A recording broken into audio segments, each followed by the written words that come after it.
Delhi CM కేజ్రీవాల్కు మరోసారి నిరాశ ఎదురైంది. టైప్ 2 డయాబెటీస్తో బాధపడుతున్న కేజ్రీవాల్ రోజు వీడియో కాల్లో ప్రైవేట్ డాక్టర్ను సంప్రదించే అవకాశం కల్పించాలని వేసిన పిటిషన్ను కోర్టు తిరస్కరించింది.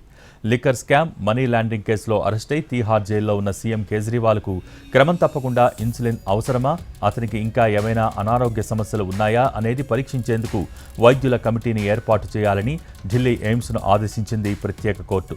కేజ్రీవాల్కు జైలు డాక్టర్లే వైద్యం అందిస్తారని, జైల్లో ఉన్న అందరికీ ఒకే రూలు ఉంటుందని కోర్టు స్పష్టం చేసింది.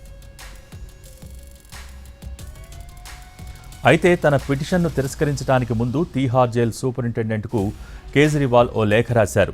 తన డయాబెటీస్పై ఆందోళన చెందవద్దని ఎయిమ్స్ వైద్యులు ఎప్పుడూ చెప్పలేదని అన్నారాయన. మధుమేహం దృష్ట్యానే ఇన్సులిన్ను అడుగుతున్నట్టు ఆ లేఖలో రాశారు.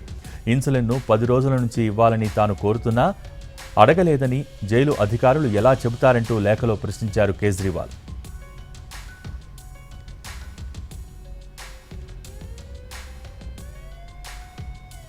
మరోవైపు ఎయిమ్స్ డాక్టర్స్తో వీడియో కాన్ఫరెన్స్లో మాట్లాడినప్పుడు ఇన్సులిన్ విషయాన్ని కేజ్రీవాల్ లేవనెత్తలేదని, వైద్యులు కూడా సూచించలేదని ఇప్పటికే జైలు అధికారులు ప్రకటించారు.